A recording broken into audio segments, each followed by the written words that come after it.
Folks, welcome back to the DNR podcast. I'm your host, Ben the Bane Davis. I've got my co-host, Riley Osborne, here, and we have another blistering episode of the Challenge Season 41 bets and new threats. Riley Osborne, this was an episode. You started that intro. It sounded like you were on 2 times speed, Ben. I'm going to be editing that up, and it'll be funny. In my head, it was funny. It will be funny. I think it was funny. You just put it in slow-mo, but you're speaking in double speed. Okay, so overall, your thoughts on this episode? It kind of felt like, the last few episodes have been really social and political game savvy heavy, where we've seen deception on both sides, and that's been really engaging. Like, I've really enjoyed those episodes. This one, I felt didn't really have that. Yeah, it didn't. Almost to the point where I was confused as to why it didn't. Because we knew exactly what kind of everyone's plan was going in here, and they did not try to outmaneuver it at all. They just kind of were like, all right, we're going in, which I found weird. So, I mean, we'll touch on that. Let's go to the actual challenge, Ben. Yeah. Hay Bale City. They called this Hay Bale centric. They called this the Bale Boys take a key off the top. Bale Q, baby. Christian Bale. So this one is you're chained to your partner. You have to run across the same field that we've seen a couple times this season. Stack hay bales, grab keys, unlock literally a box in the hay bales. A stick in the what's the saying? Find a what is it? What is that saying? Find a needle in a haystack. So it's very, very straightforward. But what I must remind everybody is that field that they have us on, I wasn't there. It was so riddled with potholes, to an extreme degree. Pots and pans. There was everywhere. A lot of marijuana out there. Yeah. Dude, massive marijuana leaves everywhere. I couldn't focus on the daily challenge. I had to fucking hit the blunts on the ground. And we see this affect Michaela deep into the daily challenge where she twists her ankle. I'm shocked we didn't see that happen to more individuals, because when I say that it is the most there's crevices, cracks in the ground, deep fucking cracks.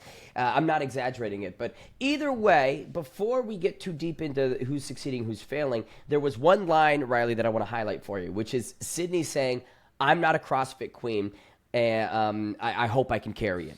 This was the first confessional in 13 episodes where she wasn't an egotistical maniac and glazing herself to the nth degree. And I really appreciated that moment and that kind of peek into her authentic self of look, I actually don't approach every single fucking thing with this dumb I'm the best ever. I do recognize, I hope I can do this. I'm not sure. Yeah, and the chain connecting everybody made sure that this was very much so you are moving at the pace of the weakest member. And that was a clear example where Turbo and Sydney were not on the same wavelength, right? This is a challenge that Turbo is pretty well suited for. Honestly, this is a challenge that a lot of the guys were pretty well suited for. You're essentially, you're farmers carrying. Wow. You're farmers carrying hay bales. Almost like you're amazing. A farmer. Now we've learned the reason why they call it that. No, but yeah, so they are farmers carrying, obviously. And I thought that a lot of the guys were just a bit more physically suited for that. I don't know how heavy the hay bales were, but obviously dudes are one-arming each of these things, whereas some of the girls were having a bit more trouble maintaining that. So it was definitely a clear sense to me of you are at your weakest link here, right? And they couldn't really just blow that out of the water. So I think she was feeling that, being the weaker link of her team. And talking about the weight of the hay bales, we sort of see that, for instance, Justin has no issue carrying 2 hay bales. And I don't know if he did that the entire daily challenge or just for that specific shot. It didn't look like he did, but yeah. I don't think But either way, you didn't think he carried 2 every single time? No, I didn't. Okay. Well, you see Jeremy then also having some struggles, right? And it was, again, another interesting episode where we see Jeremy, who has this aura and this legendary warrior essence to him, really not punching the results that you'd expect, Riley.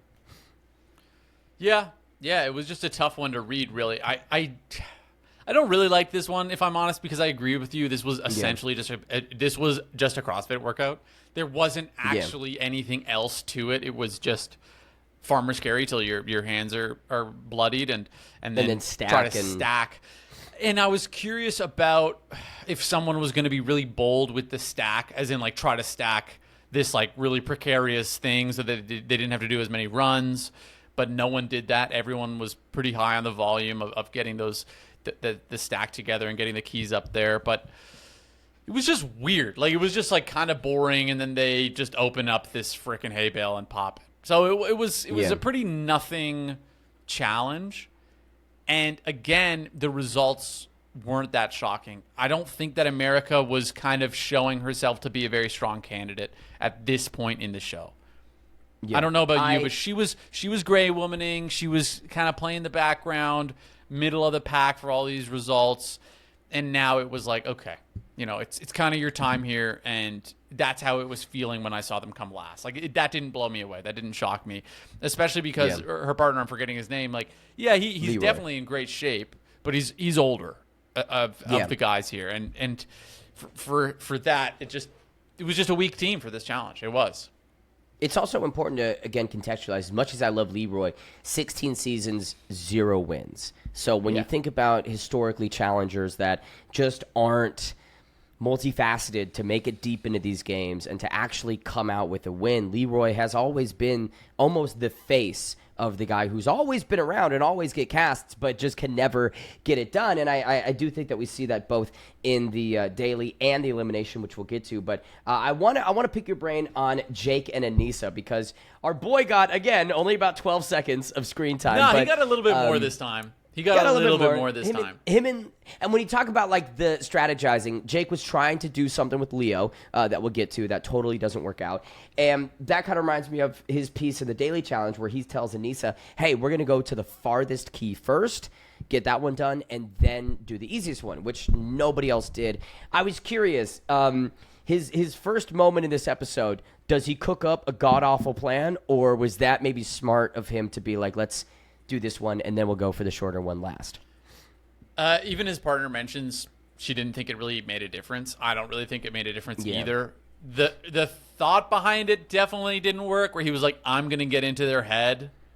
It did not seem like they got into anyone's head at all, but I don't think it changed anything. Because they couldn't, how can you get into someone's head if you're like on the entirely opposite side of the field? The hay bales are here in the middle.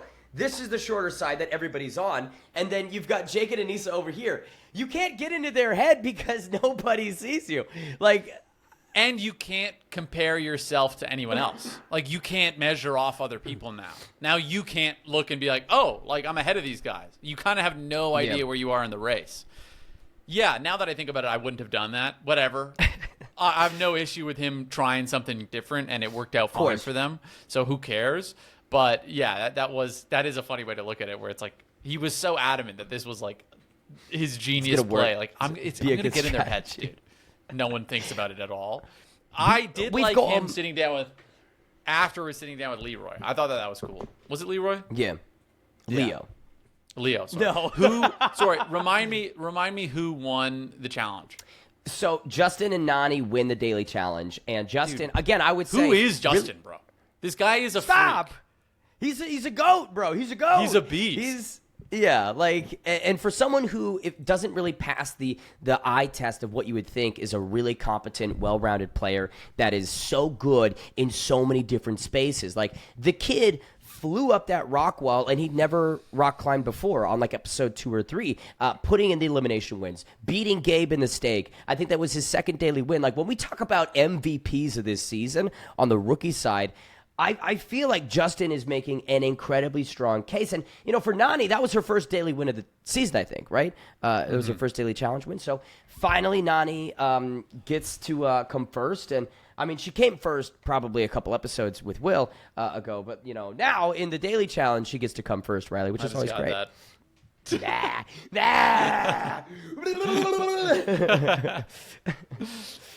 Yeah. So that was interesting. It doesn't feel like, to me, the winners are being given the opportunity to have nearly as much impact as they should. Yeah. Am I wrong? Are you feeling No, that too? Because it's like it doesn't seem like it matters. It's like, oh yeah, you're immune. Give us something. Give us something to fucking mess around with, you know? I was thinking about this the other night, and it really sucks that the first half of this season, there are kind of tangible stakes to every position you come in with the performance points.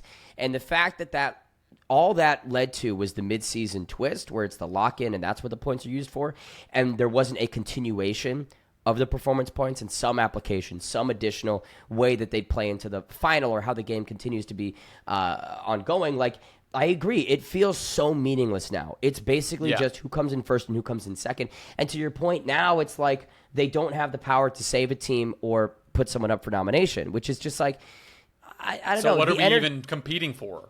It's literally just don't come last and don't be Theo and Adrienne, which is such uninteresting TV. And I'm gonna speed to something we've alluded to a couple times, but Jake and Anissa trying to strategize here to get Turbo and Sydney thrown in against America and Leroy, and it leads me to kind of have a bit of an opinion on Leo, because the dude was very vocal, both at nominations, on the bus, whether that be putting the teams together and having the rookies be more unified, or I'm gonna slaughter the vets, I'm gonna take the vets out back and fuck them. You know, like he was very vocal about, you know, this gameplay. And man, he's really just taken a backseat to Ashley.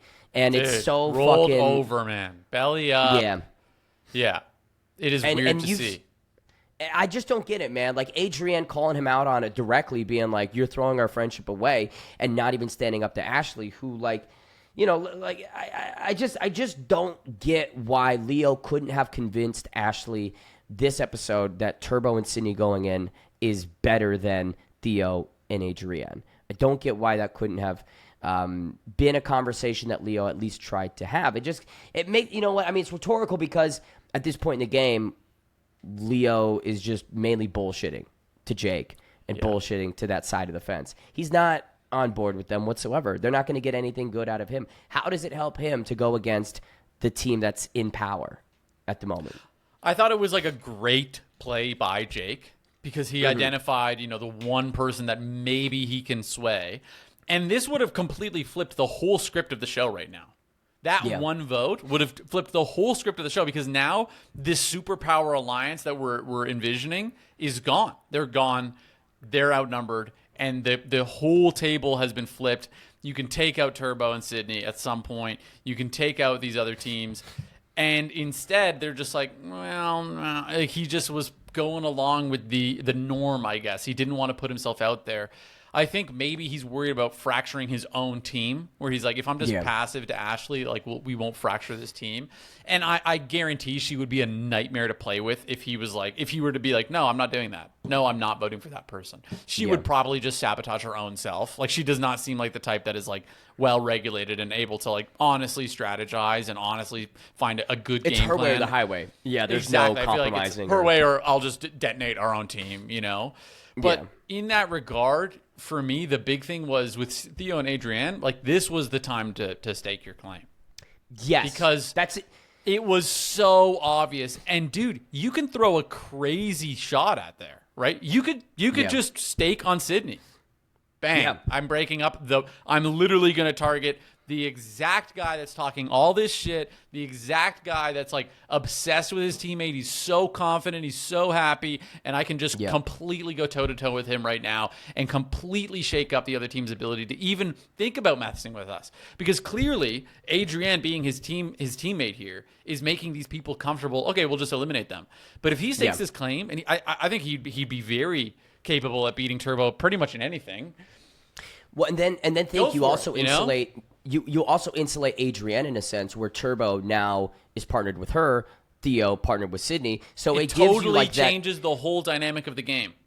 So, yeah, to that point, I was very surprised that Theo didn't stake a claim this episode. I'm not sure what intelligence they had in the house, you know, to make them, or lack thereof, exactly. But, like, come on, they'd gone down twice already. in challenge proper, they're just going to keep taking the same shot at you. This is one of the seasons where you do have that opportunity to, before you get sent down, kind of throw a Hail Mary. And, I'm not saying that, like, let's say they did the same stake that Gabe and Justin did, where it was the run up the mountain and then the puzzle. I feel like Turbo would probably have beaten Theo in that one, right? But who's to say it wouldn't be different? Who's to say that it wouldn't be something that actually favors Theo? And to your point, Riley, it's like, why not? Yeah, if he loses, what happens? Nothing. He still goes to the right. He still goes in there. Maybe I guess the only other thought process for me would be that him and Adrian are a good team, and they clearly are, seeing as they keep going in there and keep winning. So in that lens, it does make sense for him to be like, no, like I'm more confident just going in here. But in the other sense, it did feel like they just kind of were like a lamb being led to the slaughter, and they just didn't kind of fight back in any way. Think about it this way. If Theo and Adrian stake claims and shake up their partnerships, then that would probably open up a window of attack at Olivia. And so Theo might be also of the mind where, okay, if I play a self-preservation move, then I'm sacrificing my girlfriend, and now she has to be the one that's going down there and putting herself in these eliminations with a partner that she is so dysfunctional with that I would not trust Olivia and Will in an elimination. So maybe to that point about Theo and Adrienne having this great chemistry, working together really well, maybe it's just like, look, I'll keep taking their numbers out. I protect my girlfriend, and, it is what it is. Yeah.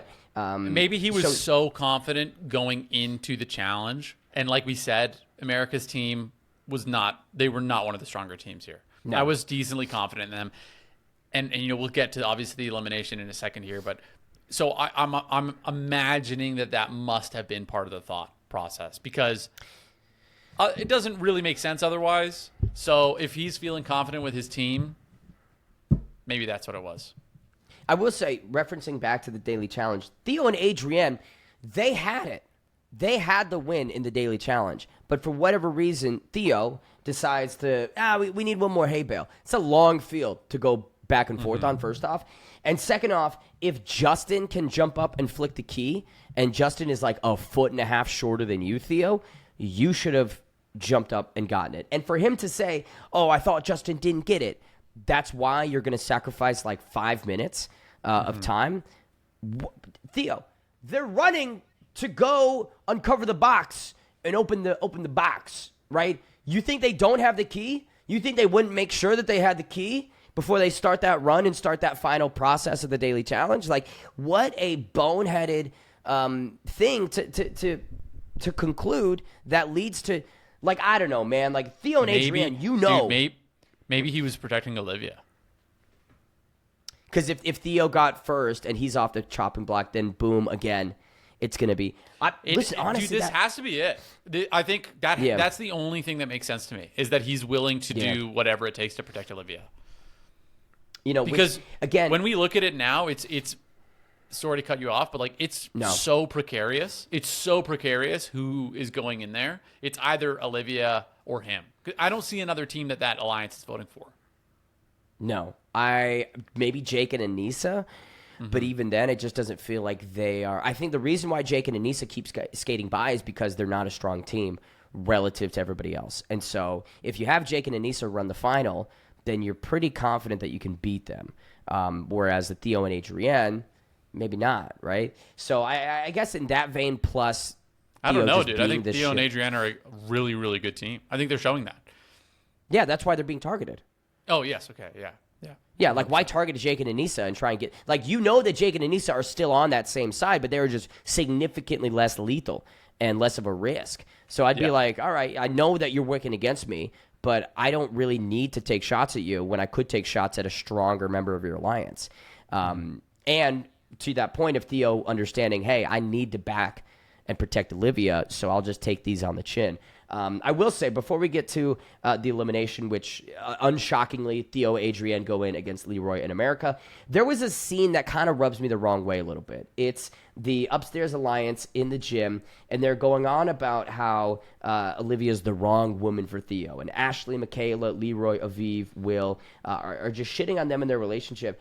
And I was watching this scene, man, and it just kind of like, it just kind of rubbed me the wrong way a little bit, right? This arrogance and ego that they can just speak on this relationship and go, oh yeah, Olivia's corrupting Theo. Theo used to be so much fun to be around, and now he just sucks, and I don't know why. It's like, well, you guys have spent all season making their lives a living hell. You voted them in now 3 fucking consecutive weeks. Like, I get why Olivia's attitude might have changed. I get why Theo's probably not palling around with you as much. And for them to like sit up there in that room and just like trash their relationship. And again, they didn't know it at the time, but Olivia's fucking pregnant with Theo's kid. And they're just sitting up there going, yeah, she's corrupting him. She's the wrong woman for him. It's just like, man, like, how fucking young are we, dude? How fucking immature are we? Like, pick something else to chat about in the gym. Like, is this high school? Is this really high school? You know? Yeah, genuinely, it was just that was an embarrassing conversation, especially when you look at it from the lens of like, you are attacking both these people relentlessly the entire time. Yeah, the entire time. Of course, they're going to be different, but also, yeah, mature relationships, you do change as a person. That's kind of the whole fucking point. Like, if you're about to be a father, I would hope you're not palling around with the boys nearly as much as you were before. Like, yeah, it's a pretty big life change. If you want to actually be present, you want to be good, you want to provide for your family, you want to be able to, be a present and, like, all the things that make a good father or a good mother. Like, yes, these are going to be different people. And so it's like, I thought that was whack. I thought that was just a weird thing. And sorry to be with your point too, Ben. A couple episodes ago, maybe 3 episodes ago, I thought that group took a bit of a venomous turn. It was almost like Sydney started to set the narrative of how they carry themselves now. And it's just not chill. It's not cool. Turbo's just kind of attacking people out of nowhere. Sydney is obviously moving like a snake, and it's just like Mean Girls energy, but like embarrassing edition. So yeah, I agree with you. I didn't agree with that. I thought it was completely not self-aware. It's like, yeah, if you're being shitty to 2 people, they're good, and you've put their backs up against the wall.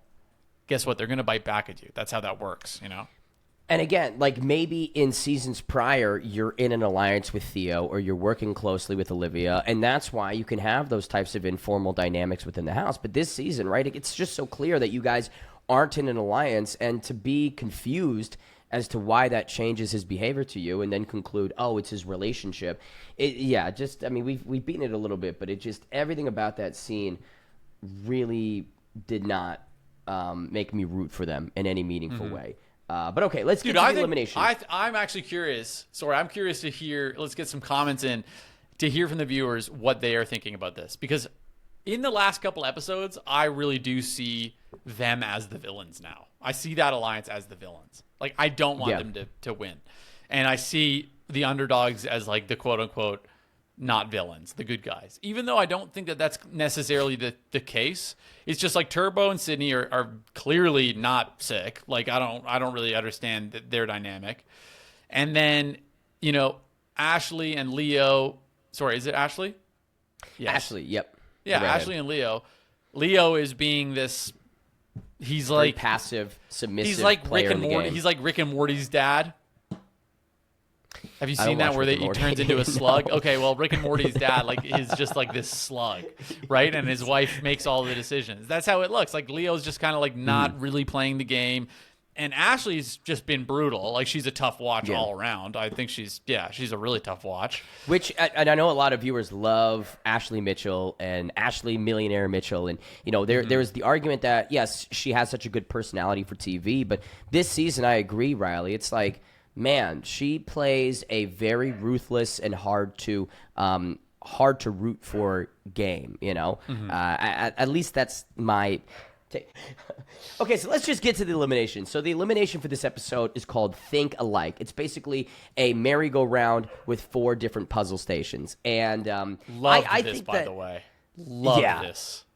This was such a frustrating elimination for the people involved. Like, I cannot think of a more annoying test. And, I think it it showed that like Adrienne and Theo were communicating effectively, quicker than America and Leroy. But there was this moment where it's been going on for 45 minutes. It takes Theo and Adrienne about 33 minutes to finish their first puzzle. There's two. 45 minutes, TJ steps in and says, okay, now we're going to pause, and you get a minute at each puzzle station, and then we're going to flip. Bro, the first pause, America blows through the elimination, or excuse me, the puzzle in front of her. And I was like, oh, shit. Brown University educated. She's been asking for puzzles all season. Is this the comeback? Well, this was a critical example of teamwork because it actually was enraging to watch them. It was actually enraging. Theo and Adrienne are at least they're mostly on the same page the entire time, right? Like it's clear to me that they're not working against each other. Yeah. America and what's his name again? Oh my God, I'm bad with names today.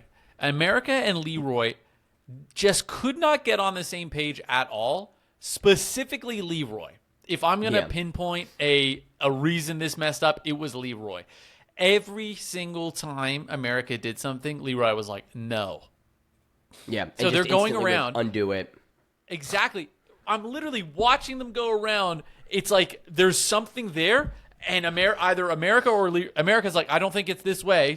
Turns out she was right? She was the one that was, and he would literally come around and just be like, boosh, and just destroy whatever she had done. Just literally undo it. I'm not even exaggerating. He would just undo it, and it was like, oh my God. And then even she throws this Hail Mary where she's like, Leroy, let's just each only do one because obviously we're not working together. He goes, no, I think we got to do both. And it's like, you're not doing either of them right now. You're just destroying each other's work. She's at least trying to problem solve like some way to get past this break. They only ever get one because it pauses for her. He does not get it. Right? And it was just, oh my God, like watching that, I was like, I wanted to punch the screen. I was like, what kind of team play is this right now? Hey, dude, I think we have to do this. No. That's not team playing. You're not team playing. No, I've made no progress. We have to keep doing it my way. Yeah, I've actually undone all the work we've made, so I think we should listen to me real quick. It's basically like... I'm clearly not the guy for this. I think we should do what I'm saying. Holy shit, man. It's like they're both on fire, and America's trying to, like, douse them out and pour some water on them. And he's like, what if I take this grenade right here and just... and then let it go. Like, what if I do that? And every time they would take a step forward, Leroy would somehow remove that progress. And, again, I brought up earlier how he's played 16 seasons and has never won. And I think, again, now is the time to reiterate that because in these high-pressure situations where it's a puzzle or something more complex, Leroy has just never been that guy that can meaningfully get it done. Right, and he's won eliminations before. I'm not saying that he's not somebody that can win an elimination, but I feel like this was something that I'm not going to say easily could have done, but with how quickly America finished that the first time that stopped leads me to believe that the 45 minutes of them going around in a circle, if Leroy had just stopped doing anything, America probably could have gotten it done in 45 minutes. Yep, if he had literally done nothing. And that was her Hail Mary, right? She was begging him, just focus on this other one, and I'll do this one. Genuinely, like I said, I think that if he had just stood there and done nothing, they would have done better. There's actually reason to believe that both of the teams could have had that, but because Theo and Adrienne were communicating so clearly, they were essentially one person. Right? They were actually doing the task at hand, which was, hey, this is what I'm working towards. And you even see it at one point, he's like, put the triangle this way. And she just does it. Even if it wasn't right, she just does it. She's like, yep, no worries. I will trust your thought process here. And if we get led astray, at least we did something. At least we build something, right? It's better to build something wrong than to just constantly be knocking the foundation down. And that's what Leroy was doing. He was just constantly knocking the foundation down. Just, no, I'm going to actively work against my team. I mean, that was just such a tough watch because like we've had a lot of challenges throughout this season where the team has been very lopsided in who is going to be able to impact a challenge, right? Where it's like Yeah, I scored crazy well on the trivia. My partner got 0. We're 4th place. Like that's okay, right? It's perfectly fine for a team to have one person who's much better suited for a task than the other person. But the onus is on the other person to acknowledge that and be like, I have to step back here. Yes. Right? And he didn't do that. Yeah. For him to actually have been a good team player there, for him to actually have been a good leader there, is for him to be able to identify, I'm bad at puzzles. Hey, America, I'm bad at puzzles. Tell me what to do. Tell me what you're thinking. I'll go around and just do it. Yeah. Instead, he's literally, no, break, no. And I was like, dude, this is killing me. You are killing me. To actively work against your team like that was brutal watch. And it makes me think about the time of how when they're filming these eliminations, you have to walk in and then walk out, and everybody has to reset while they're getting the different cameras. And so everybody probably that wanted America and Leroy to win probably gathered around them and said, hey, America, you graduated from Brown University. You have claimed that you've been waiting for a puzzle and waiting for this. Leroy, you suck at puzzles. We've seen you for 15 years suck at puzzles. What if, America, you just take front, and Leroy, you either do nothing or do like the littlest that's like specifically instructed by America? That should have been what everybody said to them. And who knows what words they did or didn't get before the elimination started. But at that 45-minute mark where it did slow down and you got a minute at each podium, for Leroy to still, continue not to listen and not to understand, I need to adapt and adjust, and sometimes less is more. And like you brought up that finishing sequence where Adrienne and Theo are, like, Theo's literally doing everything that Theo's instructing. He's looking over her shoulder and he's saying, hey, flip that one, put that down there. And she, like a puppet on a string, goes, yep, boom, bang. Thea, America is trying to do the same thing to Leroy, and Leroy has his back turned, and you can see that he clearly is not listening to what America is trying to instruct him to do. So it's just like, come on. But either way, so America and Leroy go home, and Theo and Adrienne win their 3rd elimination of this season, which is pretty remarkable. Like, I did bring up MVP on the rookie side for Justin earlier, but when you think about MVP on the opposite side, right, the vets, who's had a harder road so far, like Theo keeps getting cooked in these challenges and in these nominations, but in the eliminations, he's Teflon Don and just keeps coming back. So when you think about how this could impact things moving forward, what's your takeaway on what could be next? I think they're going to give up on Theo. I think they're gonna give up, because right now it's even that last one, it was closer than it should have been, right? So all it is going to take is for one of their team to be guaranteed in the elimination for that vote to go the other way. So I'm very, very curious about that and how that plays out. But for me, if I'm throwing Theo in and every time he's coming back, and every time he comes back, my alliance is one more weaker, right? He's eliminating one of my guys. I'm rethinking that strategy. Yeah. I would. And so I'm curious to see what sort of impact has it there, because it's like, for me, if I'm the other guys, it's Sydney and Turbo. I would be like, okay, now is the time for this alliance to die. This has to be the time. Yeah. And I'm curious to see if people are going to be strategic enough to identify that, because I think now there's, like I said, there's this little like mean girl troop. It doesn't feel like it's an alliance anymore. It feels much more, this is our crew, right? And we're hanging out. So I think if there really has to be a team or two within that alliance that has to be able to identify and be able to say, this doesn't suit us anymore, and we have to now go for the throw, right? We got to go for the biggest team, the most powerful team, the team that's going to do the most damage in the finale. And Theo and Adrienne very well could be that team. But there's a lot of other teams that could be that team as well. And I think it's going to really depend on who's first and who's last.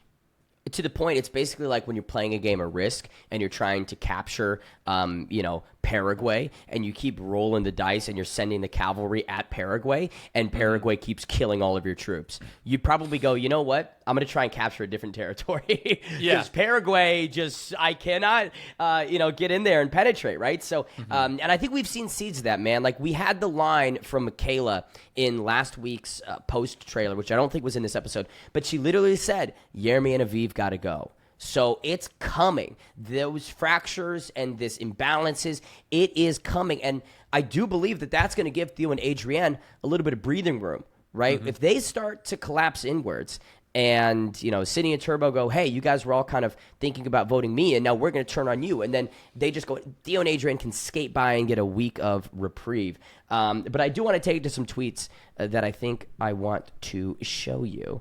So let's take it first to Chase Mola. Very funny. Turbo watching Theo beat Derek. But then also, we could apply this to this week. Turbo watching Theo beat America and Leroy. Just, come on, week after week of Turbo calling him a pussy, calling him this, and then Theo just making him swallow his words. We've got this one. Theo and Adrienne just won their third elimination, sending them Majority Alliance home one by one. Like, we've talked about it, but it's crazy how they just keep chipping away at this big super alliance 1 week at a time. It's not even a super alliance anymore. That was the crazy part. Is this episode showed we're now one vote away. It's that close. Here's I want to play this. So this is when Jake was on Love Island. Let me see. Let's see if you can hear this. In that 3-second clip, he's shown more emotion than this entire season. This 3-second random Love Island clip, we get more from Jake than we have in like 2 months of the challenge. But it is very funny that like this online community continually swaps Jake and Will because as you and I have talked about, like you and I don't understand why they keep getting mixed up. I feel like it's pretty easy to tell the difference. But it's getting to Jake. I wish I had the tweet on me, but he did respond to this and he was like, guys, I'm not fucking Will. Please stop. I think they're messing with him at this point.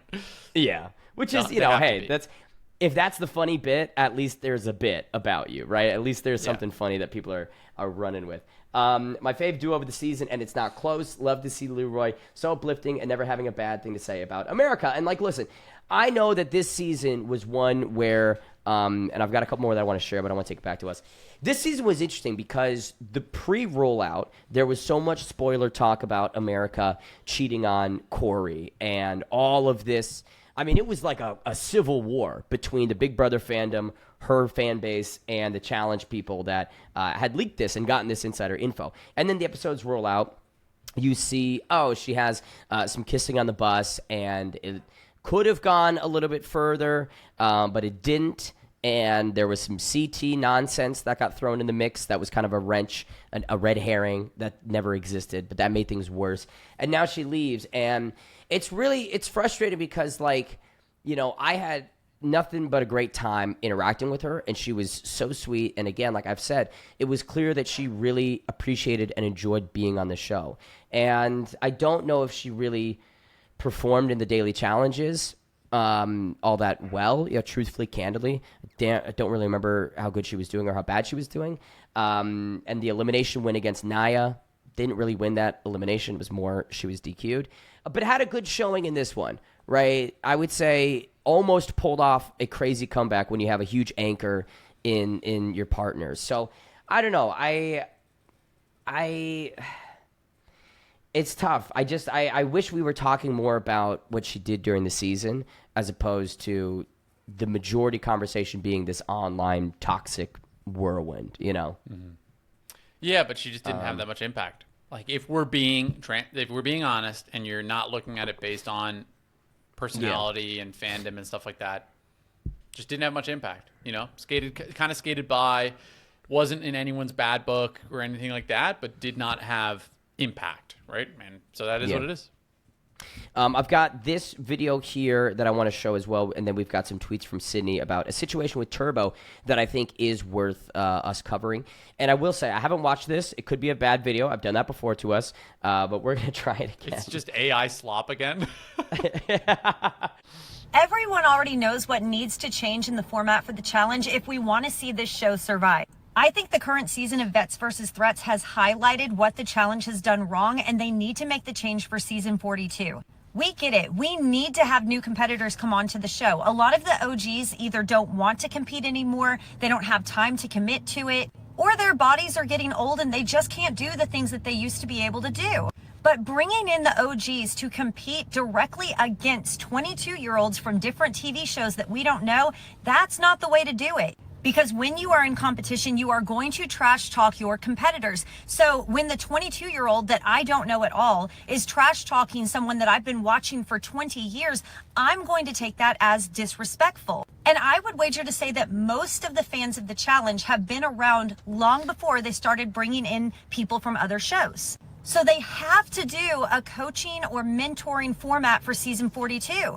Bring in your most popular OGs and make them coaches. Let them recruit their teams. Then the teams can compete against each other to see which team wins at the end. And not only will that coach get bragging rights, but they will also get a share of the prize money. We will still get to see the OGs being competitive, but we will see them passing the torch, mentoring, sharing their secrets, giving advice to new people. And then the new threats that are coming into the game, we will grow to love because they will have respect for the OGs who are mentoring them. Putting them in direct competition with each other is not how you win the fans over. So listen, MTV, season 42 needs to be a coaching mentor format. If you do not do this, it is a missed opportunity. Trust me. One thing before we talk about the contents of it, I just love that Jake is on the posters so front and center, and then in the actual season. I love Jake, man. I wish Jake got more of a shake. Okay, but let's talk about that. He's just that handsome of a fella, you know what I mean? He's a good-looking guy. He's a good-looking guy. I actually, you know what? I didn't know what I expected from... Wait a minute. That was Will, Ben. Hold on. That was clearly Will. That was obviously Olivia's partner, Will.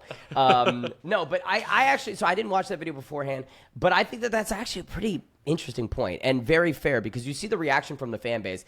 Everybody was going on and on about CT disrespect when all the rookies were saying that he threw the challenge. And whether or not that's true, it is very valid to say that these existing connections to fan favorite challengers has kind of fucked the rookies in getting their own shine and getting their chance to truly ingratiate with the audience when they're coming up against someone that has decades of screen time and screen presence. Like, I do think that there's some validity to what she was saying. Yeah, but we need villains. Mm-hmm. We need someone that we hate, and we need to want to protect someone. So it was kind of perfect. That's how I saw it. It's like you bring these new threats. They even call them that, new threats.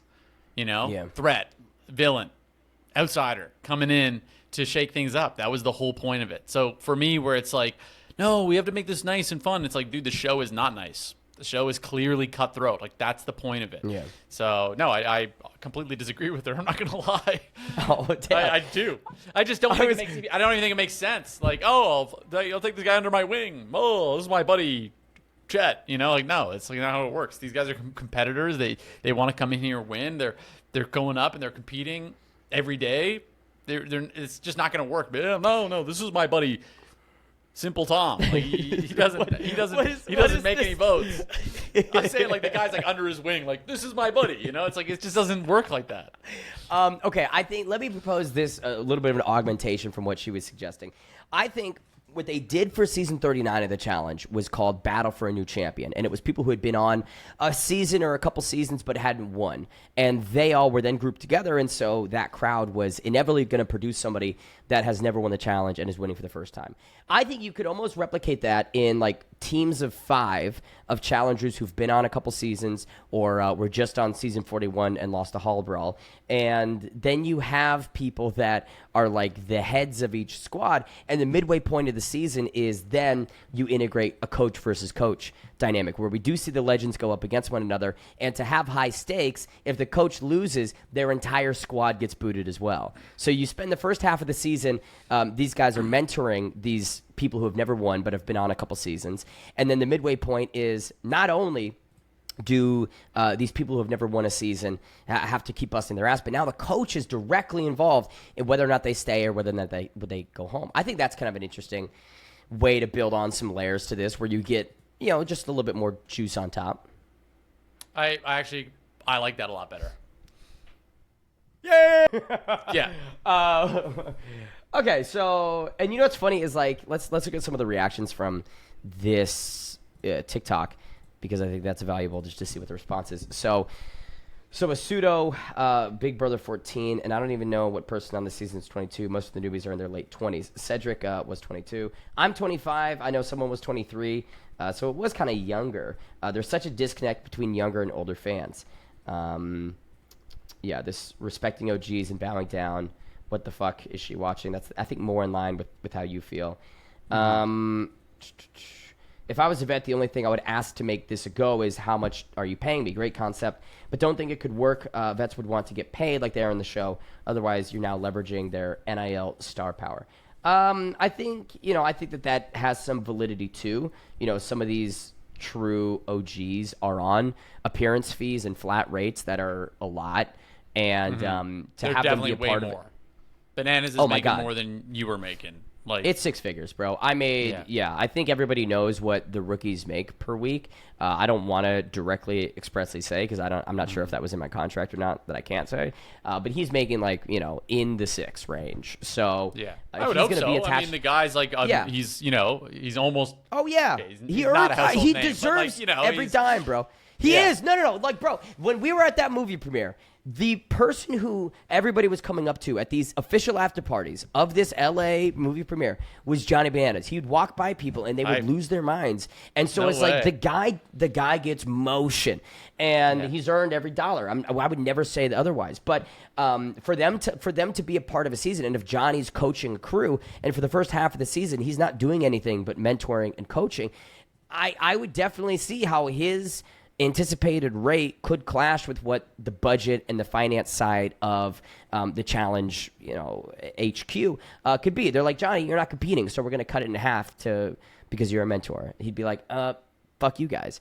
So I don't know. I think maybe that's what we do. We have our own standalone episode where we just try and think of fun themes for seasons. That could actually be a good content piece from us. But yeah, I think it could work. It just needs to be a little bit more careful. Okay, so here's a little this is going to take a couple minutes to get through. So on Death, Taxes, and Bananas, Johnny was talking about how Sydney and Turbo are having a little bit of a weird moment. Does this look like a partner who is happy with the choice she's made? Can we zoom in on this? That's my favorite one. That's my favorite one. Does this look like somebody who is thrilled with the partnership decision that she made? Or does this look like someone who's being held against her own will? Unreal. Oh, Sydney. I mean, look at this. Oh, no, that's my girl. If this doesn't have fucking SOS written all over it, I don't know what does. So, very funny. Dee and Johnny talked about this. Sydney retweets this and says, because I think one of the things they say is that Turbo asked her to not call home. And so Sydney says, not calling home wasn't advice. It was a controlling command. Little man hated that he couldn't control me. So I told him what he wanted to hear and did the opposite. Nothing could stop me from calling my lover and my dad, the only men that I listened to. I had every available call plus some. So now it seems like there's some real big rifts that I wasn't even aware of between Turbo and Sydney. This person says Turbo was wrong, but I definitely can see how he was trying to help. Calling home can bring out a weakness in certain scenarios, and it seems like he was trying to keep you focused, even if it may have been kind of blunt or harsh. I don't know all the details, but I can definitely see his intent was pure. She furthers this and says, he was not trying to help when he ignored personal boundaries, excessively close, possessive, repeatedly trying to put his arm around me. Culture is no excuse, especially after making clear I have a boyfriend and boundaries were ignored. Anyone will tell you I was stiff and visibly uncomfortable. That's yikes. That is actually really brutal, dude. That is actually really brutal. I don't like that at all. No, I don't like that at all either. I actually feel terrible that Sydney went through this experience and was in a house with somebody that would make her uncomfortable to that degree and would ignore her lines that she's drawing in the sand and her requests for that person to stop. I mean, that's not behavior that I'm going to condone. And I know that I've taken my light jabs at Sydney and we've had a little fun back and forth banter, but that is such a huge intrusion and is awful to hear. So for Sydney, I do hope that this this wasn't something that extended past filming, and when he was gone, you were able to finally just get away from that bullshit, because that does suck. Yeah, I mean, it shouldn't have extended at any point of filming. Yeah, not even just not past filming, but that sucks. I mean, but again, that's another example where it's like they might be decent in the challenges and we might think they're a good team, and they might make people think that as well. But now we're realizing she was just putting on a bit of a front to be able to, I don't know, increase her chances of being able to win or what, but that sucks. I mean, I can't imagine having to be in a situation where you're like physically uncomfortable with the person that is the closest to you in the house, and you physically are, wanting to make space, and it's difficult. I mean, God, that would suck. That sucks. Yeah, that actually really sucks to hear. I'm not surprised though, Ben. I'm not surprised. Yeah. Turbo is given that energy the whole time, that he doesn't really like hold women to the same standard that he does men. I don't think that's like a crazy jump. If you listen to what he says and how he carries himself, like that doesn't shock me. What, in terms of elaborating and explaining that in a better way, what instances from the season kind of have built that in your brain? Just the way he speaks on decision making, for example. Yeah. And talks about like he's old school and stuff like that, and I'm like, oh, like a lot of the time when someone says that, they're talking about aspects that should have gone. They're not talking about things that it's like harken back to like, man, I miss when I used to have a big iron on my hip and lived in Montana or something. They're not talking about that. They're not talking about like back in the day when we used to just not have cell phones and we used to sit around the fire and talk. Like that's not what they're talking about. They're talking about, other aspects of our history that are maybe less desirable today. Yeah. Let's take just some comments under Sydney's post here. So you've got, I've seen plenty of people who are from the same country as Turbo not act like he does. It isn't cultural. He's just an asshole. Anyone who's watched him knows that. Then from Chris the Ben, Thug, people to build on that, to build on that one, yeah, absolutely. It's cultural thing as an excuse for bad behavior is one of my least favorite defenses of all time. That's it. Nope, totally irrelevant. I don't care. And even if it was, I still don't care. Like the mistreatment of women, you don't just get to be like, well, we just do that where I'm. No, that's not an answer. And also, people, not true, like that guy's saying. Yeah, I guess in Ride or Dies, there was some behavior that he displayed similar to this, right? Not letting his partner socialize with anyone in the house but him, which is very controlling, very possessive. And, I think that there is... Did anyone do or say something about it while they were there? Because I know that Jeremy and a few other cast members have responded to this and been like, yeah, that was terrible, this was bad. But I guess the question for me is What about that GIF? What was that GIF there? There was like a clip of the scene. Yeah. There was a elimination in which Turbo comes over and puts his arm on Sydney. Looks a little forceful right there, which again is just like if someone is trying to make repeated boundaries and establishing, look, I've got a boyfriend, I'm not going to be messing around or being physically affectionate with you and engaging in all this. That right there is a big... Come on, that's a violation. That's trespassing. That line. And so, yeah, in a nutshell, right? Not great behavior if you're trying to put lines in the sand. I would like to know what the kind of what I was saying before I brought that GIF up. Other cast members have reacted to this and been like, man, fuck him, and that's terrible. You had to go through that. But honestly, my thought is like, hey, you guys were in the fucking house with her, and you guys claim to be so close to Sydney. Like, why didn't anyone try and step in, intervene, and talk to Turbo and be like, yo, dude, hey, man, on like a bro-to-bro level, can you stop making her uncomfortable? Like, did that occur? From production's point of view, if production is like clearly aware that Sydney is uncomfortable and this guy is just continually either making... I don't want to even say making advances necessarily, but behaving and acting in a way that's making her uncomfortable. If everyone's aware of that, why would that behavior be enabled by no consequences and no words to Turbo? I think you could just expand on that, not to wax lyrical, but that's a very common issue that a lot of women have, is just speaking out and making it known in the moment. So I don't know. Maybe people didn't know, right? And It's like, this I know is that very possibly that she just literally told no one, except for had this conversation with Turbo, and then was like, okay, I'll get, and then now is feeling more comfortable to speak out about it because he's, not in the same house or room, right? So it's like, I think that's totally plausible.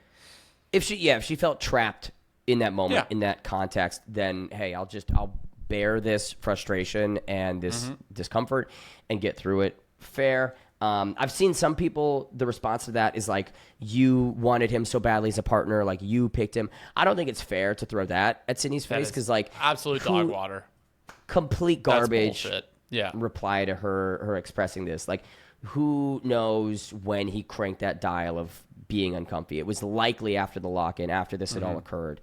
I would assume, again, I went home quite early, so I don't know. But it's just, not to end on a bit of a bummer, but I just saw that come out the last couple of days and thought it was important to chat about, because that's fucked up. And maybe we'll hear more updates about it. Maybe we'll get some other perspectives on it. But just message and final for me on that is, I'm glad that Sydney is away from that, and that this wasn't something that escalated to an even worse degree. Yep, absolutely. Okay. Any other final thoughts on this episode before we head to next week's? Hopefully, we crank things up in the action department. Yeah, I'm hoping we get some diversity of result in the next one. I don't want to see, hey, guess what? Theo's back. You know what I mean? Yeah. Guess who's in the elimination again? The same guy that has for the last 3 episodes. Yeah, so we'll see what happens. Let us know in the comments what you guys think. We covered a lot of things, guys. We did cover a lot of different topics today, which I thought was fun. If they send Theo down next week, then he has spent an entire month going down into the sand every single episght. He just eliminates the entire house single-handedly. Literally, just Thanos, bro. He's just working his way through. He's just, All right, guys, subscribe, please, for the love of God. Please subscribe. Oh, my God. We're not hitting our goal. We got to see more growth, gang. Yeah, you got to hit please. that sub button. I'm drowning. I'm begging you. I'm in so much debt right now. I need you guys to subscribe. All right. Take it easy, everybody. Peace.